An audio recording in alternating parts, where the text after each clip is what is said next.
On today's show, I'm talking about Russia in Bible prophecy, very important things happening in our world right now. I'm also talking about the ban on worship and the limitation of First Amendment rights for believers and what it means. I'll also be answering your questions. I'm Jimmy Evans. Welcome to the Tipping Point Show.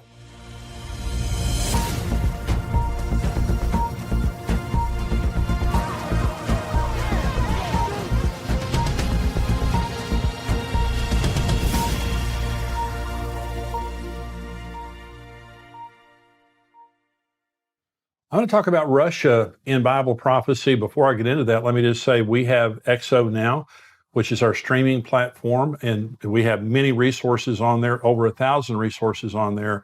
This is really the Netflix for your marriage and family, just for you as a believer. My content's on there, my preaching, my marriage content, David Ashley Willis, many other speakers that we have at our conferences, as well as the 21-day inner healing journey and 21-day total freedom journey. Both of these I developed out of my own experience as a believer of getting free and getting healed on the inside. If it's something that you're interested in, go on XO Now and subscribe. It's $9 a month. However, as a Tipping Point viewer, we want to give you a 25% discount. Just go on 21dayjourney.com/tipping point, and you can enter into the promo code there, Tipping Point. You'll get a 25% discount. So for a very little amount of money, you can go through the 21-day journeys. I really believe it will change your life. I believe it could change your marriage, your family's life, whatever age you are, wherever you are. This is something pre-COVID, a lot of people were struggling with their mental health, emotional health. COVID has just made much of that worse for a lot of people. I really believe that would be a blessing to you. Let me talk about Russia in Bible prophecy, and we're talking again about the world, the makeup of the world, and what the Bible said would happen at the very end. Now, some of the most specific scriptures related to the end times have to do with Israel. So let me talk about one very specific fulfilled prophecy. I'm going to talk about another prophecy that's about to be fulfilled, I believe. But this is Jeremiah 16. This has been fulfilled. Therefore, behold, the days are coming, says the Lord, that it shall no more be said, the Lord lives, who brought up the children of Israel from the land of Egypt, but the Lord lives, who brought up the children of Israel from the land of the north, and from all the lands where he had driven them, for I will bring them back into their land, which I gave to their fathers. Now, if you go on to a map and you look at Jerusalem, you look at Israel, you go directly north, is Russia. The far north, that's Russia up there. And so is that fulfilled? No more will I bring the children of Israel out of Egypt, but I'm going to bring them out of the land of the north and all these other lands where I've scattered them. Okay. In 1989, between 1989 and December of 2002, 1.1 Russian Jews immigrated from Russia to Israel. So I did a conference in Israel about 7 years ago, a leadership conference, and we did not invite a Russian interpreter. And boy, we heard about it. The first time that I spoke in Israel was, maybe 30-something years ago. And there weren't Russians in Israel. I mean, there may have been a few, but there weren't Russians in Israel. Certainly weren't Russian congregations, Messianic congregations. Well, there are today. And so a lot of the Russian Messianic Jews wanted to come to our conference, but they couldn't. They're all over Israel.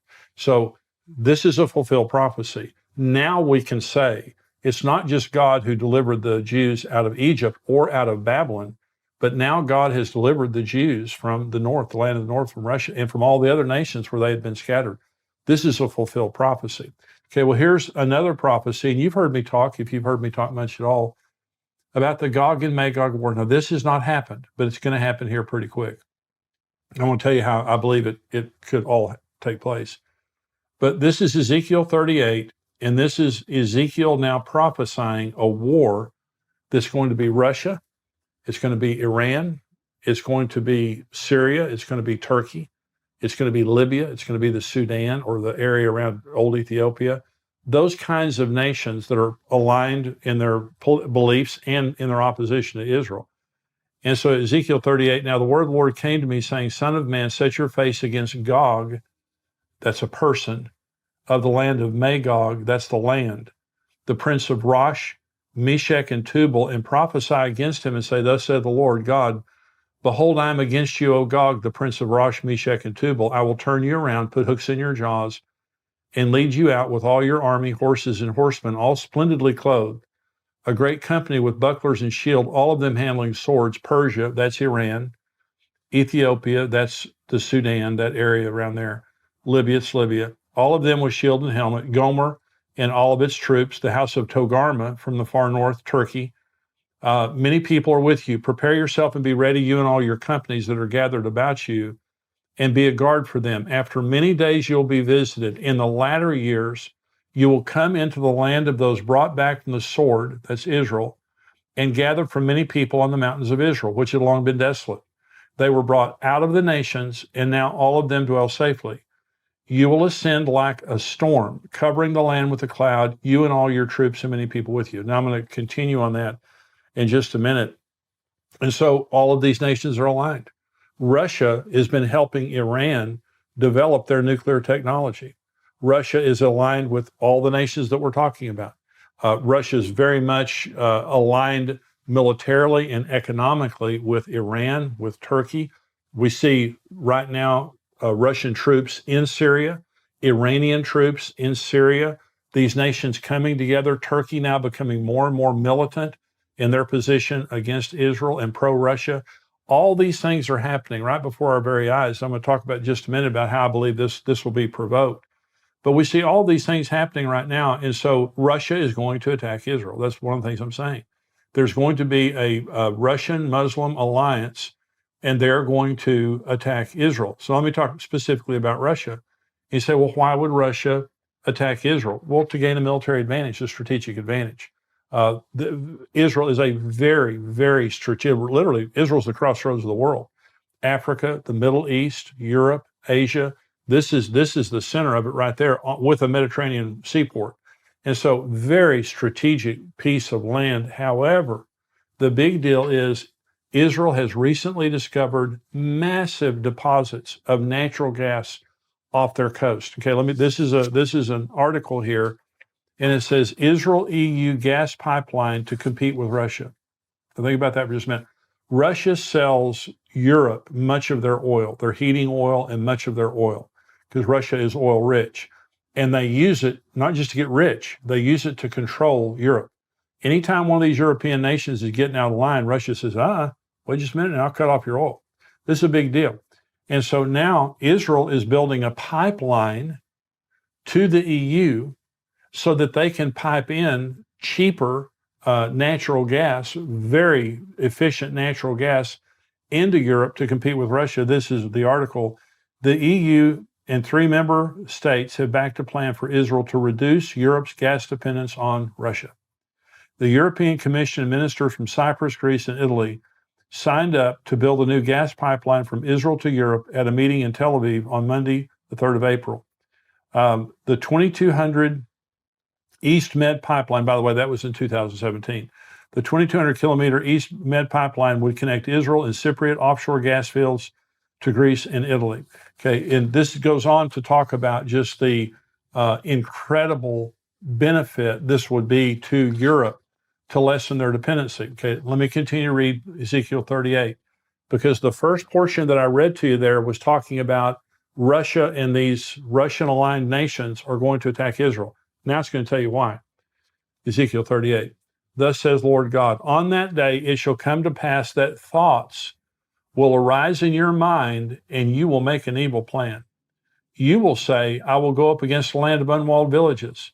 I will go up to a peaceful people who dwell safely, all of them dwelling without walls, and having neither bars nor gates. Listen to this, to take plunder, to take booty, to stretch out your hands against the waste places that are again inhabited, and against a people gathered from the nations who have acquired livestock and goods who dwell in the midst of the land.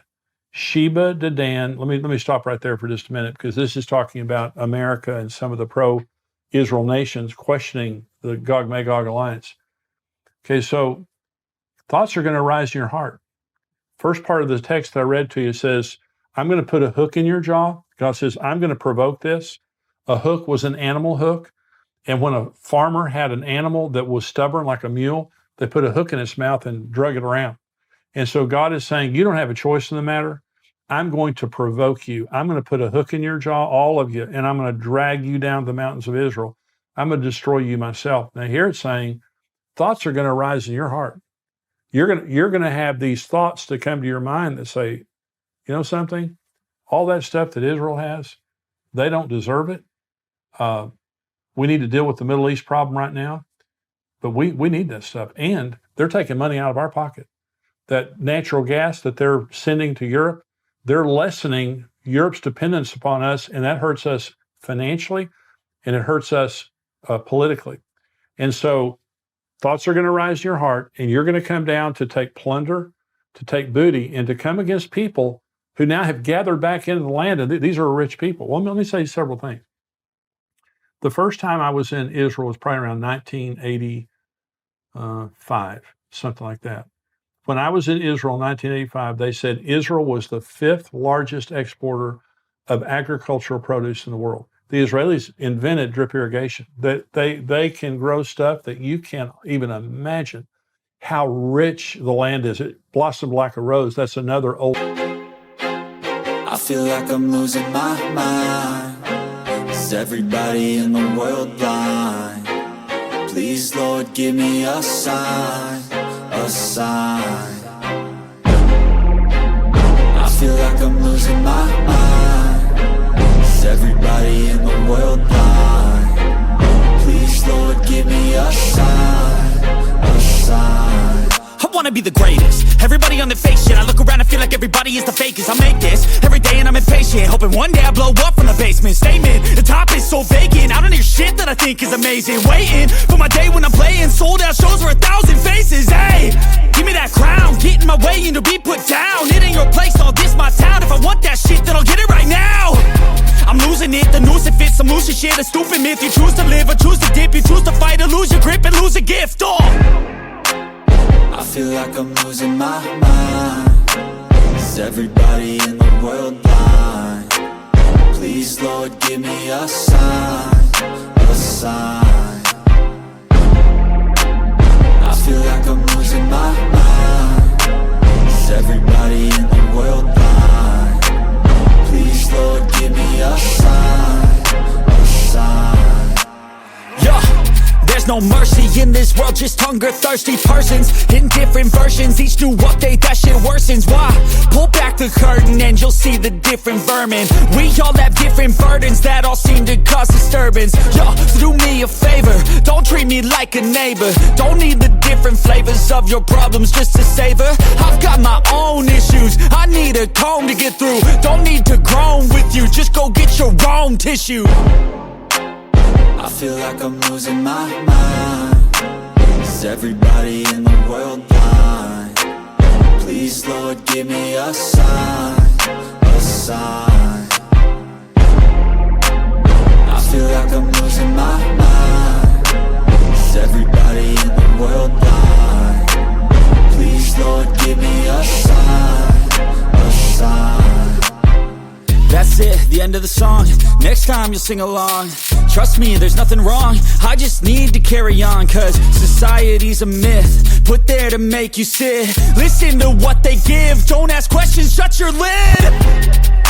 Yeah, don't ask questions, shut your lid. I need to run away from this and go get off the grid. Feel like my brain is overloaded, man, I'm losing it. Don't let them tell you what to do, man, they don't know shit.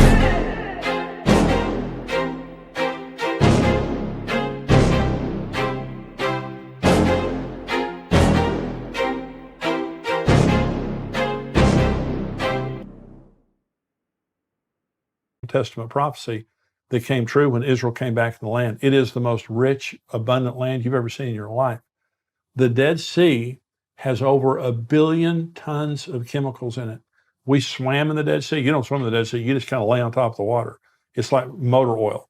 It is 1 billion tons of chemicals, fertilizers, medicines, all kinds of things that are made out of those right there. The Dead Sea alone is worth an absolute fortune. Then you have the natural gas. You have all the other things, the technologies. Israel is known for its technologies. So Russia is sitting there at some point in time, and thoughts are going to arise in their heart, and they're going to come down to take booty. Now, this is the rest of the text. Sheba, Dedan, the merchants of Tarshish, and all their young lions will say to you, have you come to take plunder? these nations are going to say to them, hey, we know why you're here. Have you gathered your army to take booty, to carry away silver and gold, to take away livestock and goods, to take great plunder?